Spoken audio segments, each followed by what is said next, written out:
일단은 제가 수요일 날짜로 해서 목요일 날 만든 거의 제목은 요거였어요. 모멘텀 투자 그만해야 되나?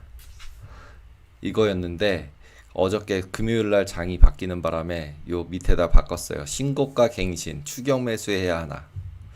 현재로서는 추격 매수하는 게 맞는 것 같은데, 이거를 어, 좀 이제 뭐 어떻게 보면은 조심조심 하면서 추격 매수는 해야 될 것 같습니다. 그럼 이거 수요일자 자료니까 수요일자 기준으로 왜 제가 모멘텀 투자 그만해야 되나라고 했는지 한번 얘기를 쭉 드리고, 그리고 나서 어 제가 다시 말씀을 드리면 될 것 같아요. 보통 지난 요 수요일까지의 느낌은 뭐였냐면, 와 이거 진짜 그니까 그때까지 많이 움직였던 3%뭐 10%뭐 이렇게씩 움직였던 주식들 있잖아요. 뭐 조금 중소형주들이 조정을 받나 싶었어요. 러셀 2.77 빠지고 그런 모습을 계속 보이니까, 아 이거는 조금 분위기가 바뀌는 거 아닌가? 그리고 약간 베어리시한 쪽으로 약간 생각을 하고 있었어요. 그리고서 신고가를 갱신하면은 모르겠지만 신고가 갱신 안 하면은 롱으로 뒤집지 말아야지, 이런 생각이었어요. 그래서 대체적으로 코멘트도 보시면은 그 여기 보시면은 여기 테이바 투자자문 들어가 보시면 밑에 있는 써 있는 코멘트를 제가 보면서 대충 얘기하는 거거든요. 이때까지는 그 자료예요. 그래서 목요일자 아침에 쓴 자료이기 때문에, 그래서 여기서 보시면은 그때 당시 생각이 딱 이거였어요. 3분기에 모호한 스탠스 한 연준 때문에 자꾸 이제 금리에 대해서 얘기 자꾸 하고 있고, 그리고 이제 실적 자체도 위아래 좌우로 계속 왔다 갔다 하고, 그 다음에 러셀 조정 급락해버리고, 그 다음에 코오위브 뭐 아이온큐 뭐 리게티 뭐 그냥 개인들 제일 열심히 했던 주식들을 완전 다 폭락해버리고, 이런 상황들이 들었으니까 아 이제 약간 좀 스탠스 바꿔야 되는 거 아닌가, 이런 느낌이었어요. 그래서 현금 비중 막 저희 고객 같은 경우들도 거의 50% 이상 뭐 55, 60 막 이랬었거든요. 그리고 빠지면 산다. 뭐 근데 결국은 모두 다 빠지면 산다 생각하고 있었구나. 목요일, 금요일 날 딱 드는 생각은 그 생각이었어요. 그리고 결국 시장을 움직였던 건 계속 이제 트럼프, 시진핑 말잔치였고, 그러다 보니까 결국은 뭐 타코가 돼버리고 마는 거죠. 결국은 트럼프가 결국 불리해지는 상황으로 계속 가고 있는 게 아닌가, 이런 생각이 들어요. 그리고 이제 AI 인프라들 투자는 계속해버리고 있고, 그러다 보니까 대형 기술주들은 뭐 지금 현재로서는 계속 투자가 들어가니까 실적도 웬만큼 계속 나올 거예요 아마. 근데 지금 뉴스 본 것 중에 하나 중에 조금 그거는, 대형 그러니까 구글이나 이런 데들 있잖아요. 광고를 중국에 있는 기업들한테 광고를 많이 받았는데 걔네들 이제 광고비가 줄어들어서 실적이 조금 나빠질 수 있는 듯한 느낌? 구글이. 그래서 그런 것들이 조금 위를 막는 거 아닌가라는 생각이 들고, 아마존도 그런 거에서 영향을 받아서 좀 덜 가고 있는 것 같아요. 근데 기본적으로 생각할 때는 저는 이제 아마존이나 알리바바나 이런 것처럼 B2C를 하면서 AI를 하고 데이터도 가지고 있는 회사들이 롱텀하기는 좋지 않을까? 결국은 그런 생각이 들어서 그런 쪽으로 포커스를 해서 본다면 AI는 아직도 계속 갈 것 같다라는 생각입니다. 그래서 여기 차트에서도 보시면은 수요일까지는 요렇게 끝났어요. 빅스도 원데이 빅스 같은 경우도 요 정도 선에서 끝나서 상승을 그렇게 많이 안 했거든요. 근데 제일 조금 특이한 상황이 지금 현재 상황으로는, 지금 이거 똑같은 거 요거는 수요일까지였고 이제 이게 금요일까지 다 들어온 방식이거든요. 근데 보시면은 금요일날 장이 상승했는데 빅스가 같이 떠요.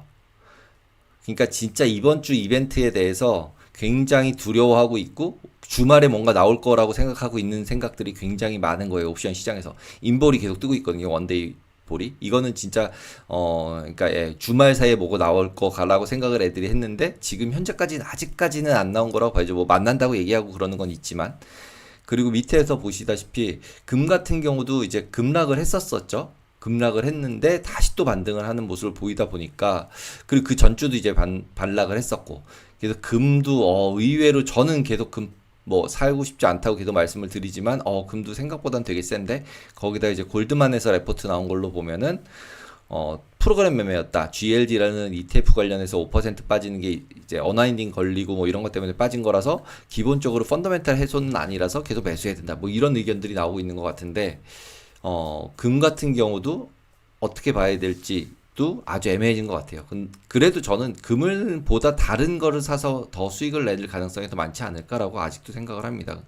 결국 전쟁 끝나면서, 물론 전쟁이 안 끝날 것 같아 보이긴 하지만 어쨌든 그런 전쟁 부분들이 있어서 고려를 좀 해봐야 되지 않을까 싶습니다. 그리고 여기서도 보시면은 이렇게 올라갔던 빅스가 끝나고 이쯤 끝났던 게 다시 밑에서 시작해서 올리고 밑에서 시작해서 올리면서 끝나서 하루의 뒤를 갖다가 이제 어떻게 볼 거냐에 대해서 계속 생각하는 거죠. 하루 디케이를 확 먹고 그리고 다시 올라가는 상태들이 계속 되고 있다라고 보시면 돼요. 그리고 지금 현재 상태 내에서 보시면 러셀도 제일 언더퍼폼을 하고 있는 상태죠. 지나갔어도. 네. 그리고 우리나라 같은 경우는 완전 날아가고 있다라는 거 정도 보시면 될 것 같아요. 그리고 금리 같은 경우도 의외로 10년짜리 금리 지금 5일간으로 따졌을 때 월화수목 금으로 보면은 내려갔다 올라와서 별 차이 없어요. 근데 제가 이거 수요일 날 작성하는 기준으로 보시면 이제 FICC로 넘어가서 보시면은 금리 같은 경우 이만큼 빠졌었어요. 8bp 정도면 적은 퍼센티지는 아니죠. 근데 실제로 스프레드는 계속 안 줄어요. 53bp 계속 유지가 되고 있고 지금 현재 상태로도 어느 정도 계속 유지가 되고 있어요. 그래서 금리 같은 경우 지금 보시면 10년짜리 금리 이제 4% 위로 올라온 상태 내에서 아직까지는 버티고 있다. 이렇게 보시면 될 것 같고, 그리고 FIC 쪽 차트도 보시면은 저기서 제일 눈에 띄는 거는 뭘까요? 제일 많이 움직이는 얘네들이에요. 얘네들 지금 금, 유가, 천가, 구리 선물들 장난 아니죠. 움직이는 퍼센티지가. 그 다음에 엔화 같은 경우도 결과론적으로 생각을 해보면 지금 일본 같은 경우도 계속 뭐 누가 되느니 안 되느니 얘기 계속 하죠 지금. 그 정책 불안성, 다카이치 사나에 같은 경우도 총리는 어쨌든 이제 받고 그 총리가 됐죠. 총리가 되고 나서 그리고 지속적으로 재정 부양을 할 것이다 라는 쪽으로 계속 가다 보니까 엔화가 강세로 돌기는 굉장히 어려운 모습을 지속적으로 보이고 있죠. 그럼에도 불구하고 이제 다카이치 사나이 그러니까 됐을 때 이제 뭐 힘을 못 얻을 것이다 라고 하는 걸로 이제 52까지 갔던 게 50까지 내려갔다가 다시 살살살 올라오고 있는 중이다 라고 보시면 될 것 같아요. 이게 수요일이어서 이런 1% 플러스지만 아직도 엔화나 원화는 지속적으로 약세의 모습을 계속적으로 보이고 있다 라고 보는 게 맞을 것 같아요. 그래서 달러 약세가 될 거다 하지만 달러 약세 진짜 될지 안 될지는 뭐 언제일진 모르지만 언젠간 되겠죠. 되긴 되겠지만 그거를 예상하기 굉장히 어려운 상태다. 커런시 쪽도 이렇게 보시면 되고, 이자율 쪽 같은 경우도 그때 말씀드렸듯이 그냥 밴드 놓고 3.8 10년짜리 기준으로 보면은 3.8, 뭐 3.9 이 정도 놓고 위는 한 4.5 놓고 위아래로 왔다 갔다 하는 그런 장일 것 같아요. 차트에서도 보시면은 지금 급락한 게 이제 골드였는데 이렇게 수요일까지는 그랬는데 그 부분을 어느 정도는 회복을 하면서 완전히 무너질 것 같은 분위기였는데 회복을 했고, 그 다음에 여기 보라색 같은 경우는 가스죠. 가스 완전 이제 날라갔죠 거의. 그러면서 가스도 한번 움직이기 시작하니까 뭐라고 나오나 하면 진짜 뭐 데이터 센터 전력 수요 확대 뭐 이런 뉴스 다 나와요. 이렇게 천연가스는 미국 전력 데이터 센터 수요 확대되고 가스 강세 스토리들이 계속 나와요. 그 다음에 전기 만드는데 가스로 만들 수밖에 없다 뭐 이런 얘기죠 결국은. 그러면서 더 급등해버려 가지고 지금 퍼센티지로 보면은 천가 13% 수요일에서 수요일까지, 그리고 지금 현재 뒤로 가서도 물론 근데 이제 그 부분에 있었을 때도 보시면 천가는 무서운 게 이런 식으로 움직여 버리기 때문에 솔직히 천가를 트레이딩 하는 거는 굉장히 어렵다 라고 보시면 되고, 약간 포지션이나 이렇게 잡고서 움직이시고 ETF 같은 걸로 하시는 게 더 안전할 것 같다라는 생각이 듭니다. 그리고 FIC 쪽에서는 지금 지속적으로 봤을 때 금리 같은 경우 톤 완화되고 있는 부분들, 그래서 금리 인하를 부인하는 사람은 지금 거의 없는 것 같아요. 그래서 금리 인하는 할 건데 얼마나 할 거냐. 근데 이제 계속 드리는 말씀은 단기는 내릴 수 있을지언정 장기 쪽은 그렇게 쉽게 많이 안 내려올 것 같다라고 계속 말씀을 드리고 있어요. 인플레이션은 저는 계속 뭐 완전히 없어지지는 않을 거라고 생각을 하기 때문에 스티키아에서 뭐 3% 이하로 막 내려가고 2%대 1%대 내려가서 실제로 금리를 다시 저금리로 내려갈 수 있을 거라고 생각하는 사람들은 이제 거의 없는 것 같아요. 그리고 이제 여기서 제일 여기서 제가 지난주 한 주 동안 방송하면서 제일 좀 들었던 인사이트, 방송 중에 들었던 인사이트 중에 하나는 최진영 연구원이 이제 유가 관련해서 얘기를 하는데, 실질적으로 저도 계속 방송하면서 커머디티 중에서 쇼칠 만한 거는 유가밖에 없다, 나머지는 다 올라갈 것 같다, 뭐 이런 식으로 얘기를 계속 했었잖아요. 계속적으로 뭐 양쪽에서 투자를 다 하니까, 미국이랑 중국에서. 그런데 약간의 다른 의견이, 유가 같은 경우도 위로 쏠 수 있다. 왜냐하면 일단은 쉐일 부분도 이미 거의 망해가고 있고, 그 다음에 경기 돌고, 그 다음에 결국 유가를, 그러니까 기름을 대체할 만한 수단들이 별로 없다, 뒤로 가면 갈수록. 그래서 실제로 유가가 다시 급등을 하고, 그게 이제 오펙 애들이 지금은 이제 계속적으로 너무 낮은 가격에 팔고 있지만, 뭔가 모여서 뭔가를 한다 하면은 실제로 올라갈 수 있다. 그리고 걔가 올라갔을 때는 여러 가지 글로벌하게 문제가 발생을 할 것이다 라는 게 기본적인 가정이었고, 그 가정 안에서 결국 이제 옥시덴탈 사고 있다 버펫은, 이런 거였어요. 그래서 옥시덴탈도 좀 주의 깊게 봐야 되지 않을까, 이런 생각이 들었어요. 그리고 지금 여기서 이때 수요일까지만 해도 제가 제목을 뭐라고 뽑았었냐면 이거예요. 에브리띵 랠리 끝나나? 그러니까 커머디티로 다 넘어오고 있는 거예요, 비싼 것들 빼고는. 그래서 그런 부분으로 가지 않을까라고 생각을 했던 건데, 예. 그랬는데 실제로 금요일날 확 올라와 버리니까 이제 골 때린 상황이 되는 거죠. 생각이 막 복잡해지는 거죠. 약간 베어리시하게 봤었는데 여기서 바꿔야 되나? 그냥 그런 생각이 들어서 지금 마지막에는 결국 기댈 것이 별로 없는 차트를 기대고, 그 다음에는 찾아보는 게 이제 버블인가 진짜 버블인가 아닌가, 이 버블이 마지막 버블까지 가는 초입이라고 얘기하는 사람들이 제일 많았는데, 거기에 저는 별로 그렇게 동의하고 싶지 않았었는데, 결국은 약간 동의가 되는, 뚫고 올라가니까 대안이 없나 보다, 이런 생각. 그리고 진짜로 돈이 많이 풀렸나 보다, 이 돈을 한번 말으려면 어떤 식으로 말릴까, 이런 이제 생각을 하게 되더라고요, 인투이션으로. 그리고 이제 금 같은 경우도 계속 이제 상승세가 꺾였기 때문에 저도 계속 뭔가 이제 랠리가 끝난 느낌이라고 생각해 보려고 계속 그랬는데, 네, 쉽지 않네요. 그리고 지금 여기서도 이제 금요일 거 보시면 CPI 나왔잖아요. CPI 나왔을 때 움직임이 이런 모양인 거예요. 그러니까 금리도 내려가는 게 그렇게 쉽지가 않아요. 내려가면 다시 쳐서 올리는 거죠. CPI 보고서 내렸던 거 다시 올린 거죠. 예. 그래서 결국은 금리 쪽은 박스권이라고 계속 보는 게 맞고, 그거에 따라서 실질적으로 환율 같은 경우도 움직였고, 지금 엔화 같은 경우도 계속 위로 가고 있고, 원화 얘네 둘만 계속 지금 이제 많이 움직였죠. 1% 이상 위로 혼자 움직이고 있는 거고, 월요일서부터 금요일까지로 보면은 원화 외화, 그 다음에 나머지들 보면은 0.2, 0.2, 0.3 뭐 이 정도니까 그렇게 크게 움직이지도 않았어요. 그죠? 그리고 호주 달러 같은 경우도 그렇게 뭐 약세가 되지도 않았고, 이런 상태이기 때문에 지금 현재 매크로적으로 봤을 때는 경제 자체가 굉장히 붕괴가 될 것이다, 뭐 빨리 뭐 뭔가 버블이 터질 것이다, 이렇게 보기에는 현재로서는 부담스러운 것 같아요. 거기다 일본도 결국 사나이가 풀 거고, 돈을 풀 거고, 유럽도 결국 풀 거고, 그럼 결국 유동성 얘기를 계속 하고들 있는데, 그 유동성이 진짜 버블을 만들 때까지 지속적으로 가지 않을까라는 생각이 듭니다. 패드와치도 마찬가지였어요, 결론적으로는. 예. 결국은 뭐 단기 금리 계속 내리는 쪽. 근데 끝이 여기가 3이에요, 3. 예.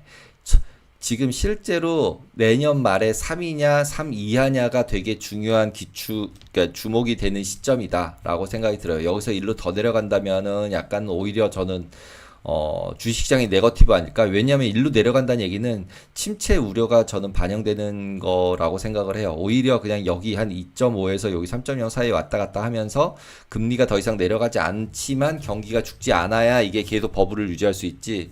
실제로 뭐 지난번에 나왔던 3호 신용 크레딧 하는 것들, 자동차 관련돼 있는 그런 것들은 어차피 잠시 지나가는 거일 가능성이 크다라고 생각이 들어요. 전 계속 지난주에도 말씀드린 SVB 사태 이후로 페드는 금융 관련해서 리스크는 어느 정도는 핸들링할 수 있는 수준이 아닐까. 그리고 그거를 지킬 수 있는 뭔가의 매뉴얼이나 돈을 찍든 뭐 어떻게 하든 QE를 하든 QT를 하든 그런 걸 할 수 있는 뭐 어쨌든 매뉴얼 같은 것이 있을 것이라고 생각이 들어요. 그래서 그건 충분히 관리할 수 있는 영향이 있다. 그리고 이제 호재로서 다들 생각하고 있는 거는 결국 트럼프랑 시진핑이랑 합의를 할 거 아니냐. 이게 기본적으로 깔려 있는 숙제인 거, 지금 뭐 컨센서스인 것 같아요. 그리고 의외로 그 경제 지표가 발표가 하나도 안 되니까 오히려 트럼프 입 말고는 시장을 움직일 게 별로 없고 그 다음에는 결국 실적이고 그러면 오히려 경제 지표가 안 나오니까 펀더멘탈 기업 실적 쪽으로 포커스를 받나 보다 이런 생각도 약간 들었었어요. 그리고 기술적 분석으로 보시면은 수요일까지는 이렇게 막 하락과 상승이 바뀌면서 혼조되는 양상이었어요. 그래서 더 저도 약간 베어리시하게 보는 쪽이었죠. 그리고 여기가 아슬아슬했었거든요. 그래서 코멘트 적으면서도 제가 테크니컬 코멘트 적으면서 뭐라 그랬나 하면 수요일 날 이렇게 추세는 여기 끝부분 보시면서 이동평균 같은 경우는 상방을 회복을 여기를 위로 간신히 했는데 이동평균선이 하락으로 바뀌었고 그 다음에 피보나치는 어차피 레인지 가운데 있어서 큰 의미는 없지만 밑에랑 위에 정도는 이 정도 그 부분에서 봐야 될 것 같고 그 다음에 채널 부분으로 봤을 때는 금요일날 음봉 부분을 위로 상승을 했기 때문에 결국 돌파를 실패하면은 조정이지만 추세 위를 뚫고 올라가서 신고가를 베끼면은 추세를 다시 타고 갈 가능성도 있어 보인다. 그래서 여기서 매매 전략에서는 썼던 거는 둔화되고 있는데 신고가 돌파 시에만 추세 추정하고 그전에는 그냥 관망한다. 이게 굉장히 밑으로 내려가도 적하면서 안 하겠다는 뜻이었거든요. 왜냐하면 밑으로 가면 여기까지 내려갈 것 같아서 그랬는데 지금 여기서 말아 올려버렸죠. 신고가 베끼고. 그래서 그냥 따라가는 게 맞지 않나? 라고 꼬리를 내렸다라고 보시면 될 것 같고 보유자 같은 경우는 여기서 포지션이 밑으로 2500선까지 밑으로 해서 지금 포지션 축소는 불필요하고 결국 11선 깨고 밑으로 하향 돌파하고 그리고 이 밑으로 더 내려가서 밑으로 내려가면은 정리해야 되지만 아니면은 여기서 보시면 해당 선이 지지선이 저항선으로 될 가능성이 높아서 포지션 축소하라는 게 이제 밑으로 내려갔다가 다시 여기서 반등 쳐서 올라오면은 그때부터는 여기가 이제 저항선으로 작용되고 지금은 지지선으로 작용을 했던 거고 그래서 여기서 밑으로 뚫렸다가 다시 올라왔다가 이게 다시 못 뚫고 내려가는 걸 보면은 이제는 보유자도 포지션 정리해야 될 것 같다라고 썼는데 그렇게 안 되고 위로 뚫고 올라가 버렸죠. 예, 그렇게 보시면 될 것 같아요. 그래서 기술적으로도 지금 어떻게 보면은 나쁘지 않아졌어요. 지금 보시면은 지금 아까 저렇게 생겼을 때까지의 수요일까지 차트를 가지고는 지금같이 코멘트를 했으나 지금 이제 바뀌어진 금요일까지 업데이트 된 걸로 다시 생각을 해서 보면은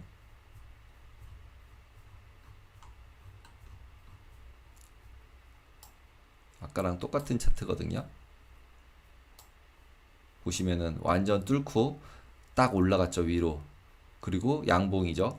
그 다음에 밑에도 여기 MACD 뚫고 위로 올라가면은 다시 돌아갈 수 있기 때문에 그냥 추격 매수하는 게 낫겠다라고 썼었는데 올라가면서 추격 매수를 할 수 있는 모양으로 바뀌었죠. 거기다 11선도 상승 전환했고 그러면 지금 여기서는 여기 피보나치 타겟으로 제가 계속 얘기하는 26,000선이 있는 레벨까지 트라이를 할 가능성이 제일 많아졌고 그러면 여기까지 급등하면은 저는 추격 매수를 하기는 두렵지만 급등하지 않는 상태라면 오히려 천천히 올라가야 오래 올라갈 수 있으니까 예, 그렇게 바라보는 시각입니다. 지금 현재는. 그리고 주봉으로 바꾸잖아요. 주봉으로 바꿔도 지금 보시면은 채널상에서 아직도 상승 추세 계속 유지가 되고 있고 주봉 이동 평균을 깨질 않아요. 그죠?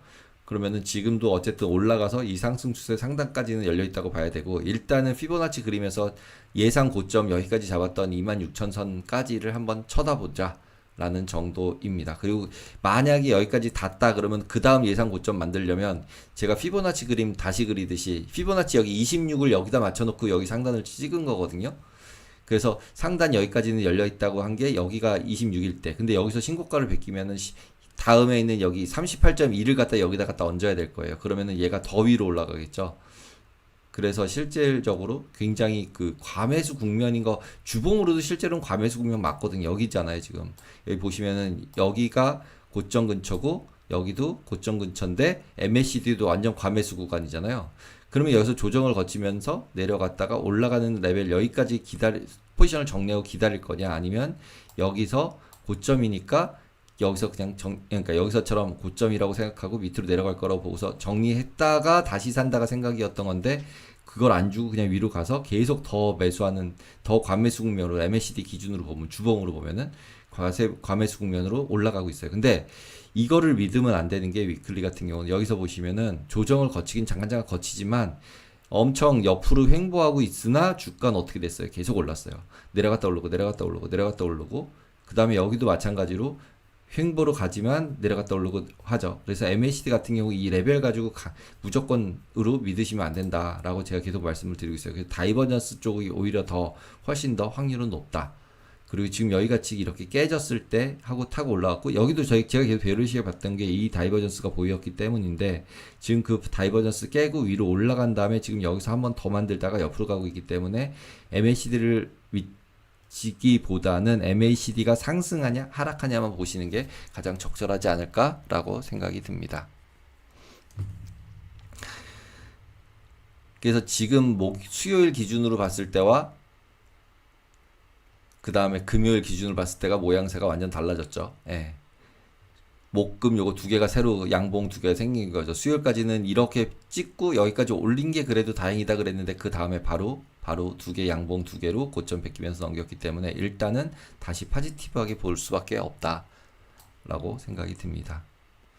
근데 여기서 이번 주에 너무 이벤트가 많잖아요. 목요일 날도 그렇고, 무슨 FOMC에, 에이펙에, 그 다음에 뭐 구글 실적, 메타 실적, 뭐 엄청 뭐 다 몰려 있어요, 이번 주에. 그러니까 지금 변동성 17이면은 비싸 보이지가 않아요. 예. 그래서 금요일 날도 빠지지 않고 오히려 올라주는 모습을 보여주는 거죠. 이번 주 내내 뭔가 이벤트들이 엄청 많으니까. 예. 그리고 스큐가 계속 내려가고 있는 부분들도 어떻게 보면은 좀 뭐라 그래야 돼요. 그러니까 시장이 그렇게 너무 네거티브하게 보고 있지 않구나 라는 부분들이 있어요. 여기 수요일까지는 지금 이렇게 계속 올라가고 있어요. 스큐는. 근데 뭐 여기서 보시면 스큐 같은 게 전주 대비해서 빠졌지만 144로 빠졌지만 실제로 여기였죠. 그때 스큐가 계속 지금 올라가고 있는 거죠. 이거 지금 여기서는 지금 네. 그리고 잠깐만요. 15일 기준으로. 그리고 지금 빅스 같은 경우는 계속 여기서 업사이드 한번 급등했다가 다시 내려왔다가 조금씩 올라가는 모습이었죠. 근데 이것도 현재 기준으로 다시 바꿔서, 금요일 기준으로 바꿔서 다시 보면은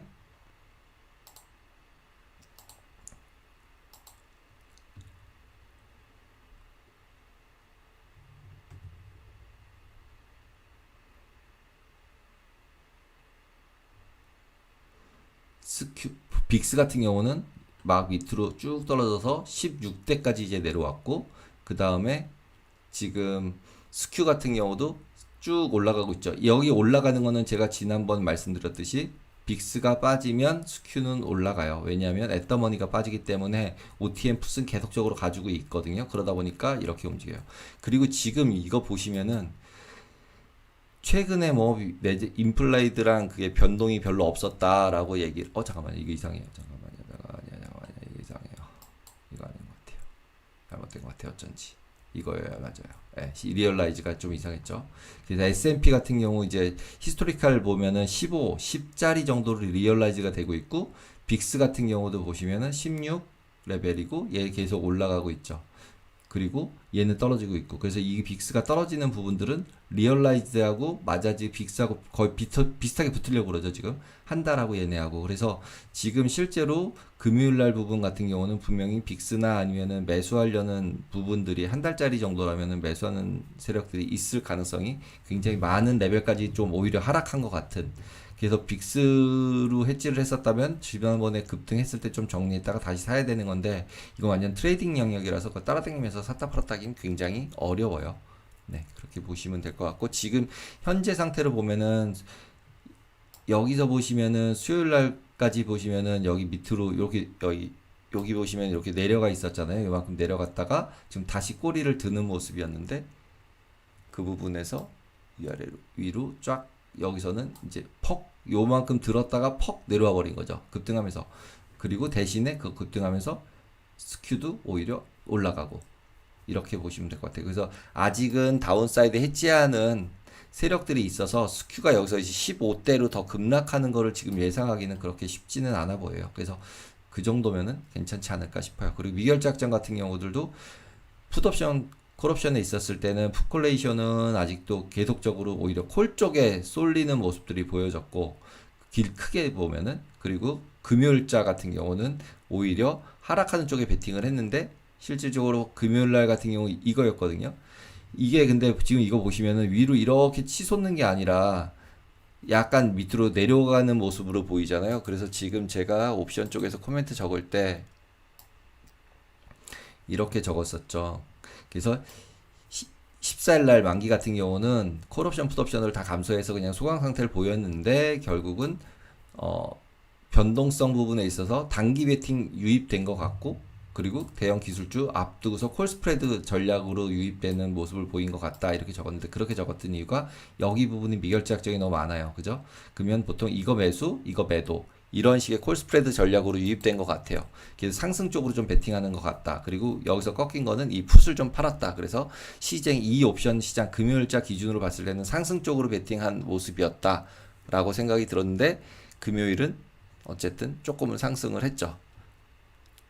그리고 이제 이거는 이제 12월물 같은 경우인데 12월물은 6,300이 그대로 제일 많아요. 그래서 이 다음에 S&P 같은 경우는 6,300이 어쨌든 이제 크리티컬한 바닥권 형성을 여기가 바닥이다 아니다라고 형성하는 레벨이 되지 않을까라고 생각이 들어요.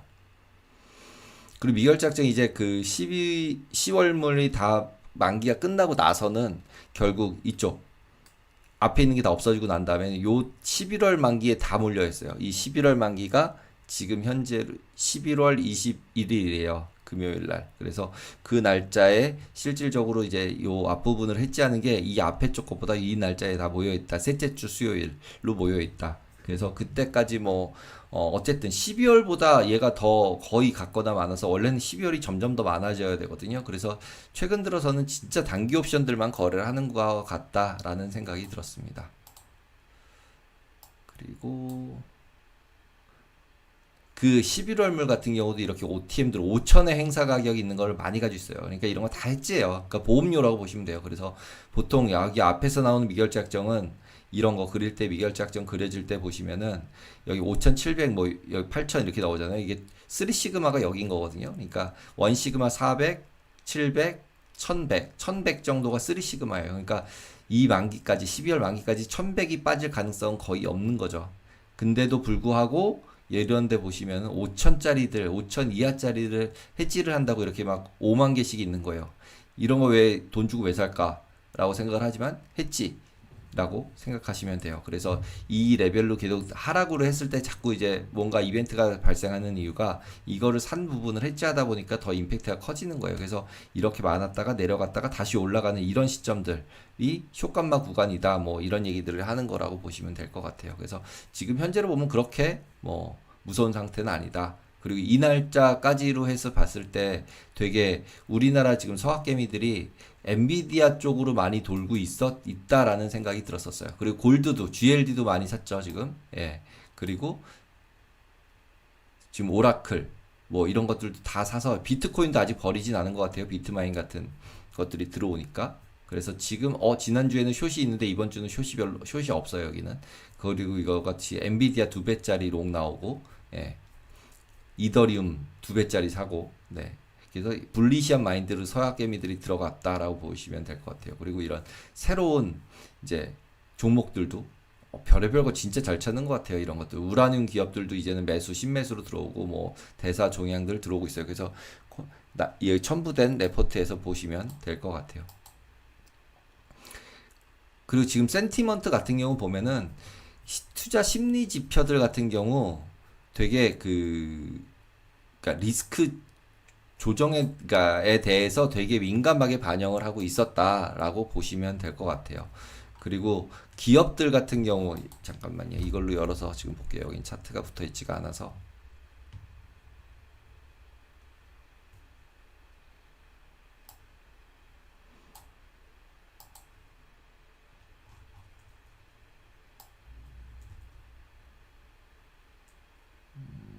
보시면 네, 여기서부터 여기 이번 주 같은 경우 이제 그 다음 주 거 예상된 스케줄 안에 하고 지나갔었네요. 예, 경제 지표들 같은 경우 지금 금요일, 목요일, 금요일 이미 다 발표됐죠. 그리고 CPI도 예상보다 어쨌든 약간 낮게 나오긴 했지만 뭐 전반적으로 예상대로 나왔기 때문에 큰 이슈가 없었죠.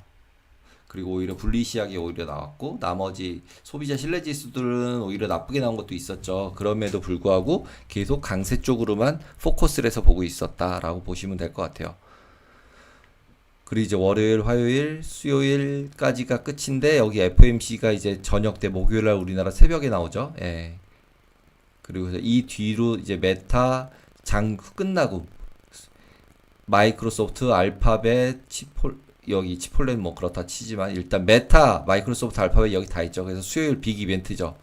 예. 수요일 날 밤이니까 우리나라 목요일 새벽. 여기에 또 이제 FOMC까지 이제 겹쳐지는 거죠. 예. 그래 버리니까 실질적으로 수, 목 굉장히 엄청난 이제 이벤트가 있는 한 주다라고 보시면 될 것 같아요. 그래서 수요일, 목요일은 잘 보셔야겠죠. 그리고 포지션을 이때 늘릴지 줄일지. 지금 저희 같은 경우는 생각할 때는 지금 이미 추매를 금요일 날 하는 게 맞았다라고 생각을 하고 추매하고서 이때까지 빠지는가 안 빠지는가를 잘 보고 있다가 여기서 더 올라가면은 보유를 계속 해야 되는 거죠. 예, 여기서 프로핏 테이킹을 하면 될 것 같지는 않아요. 네. 그리고 이제 투자자 심리 지표 같은 경우들도 오히려 피어 앤 그리드가 아래 있죠. 이런 부분이 상승세를 더 만들고 있는 것 같아요. 예.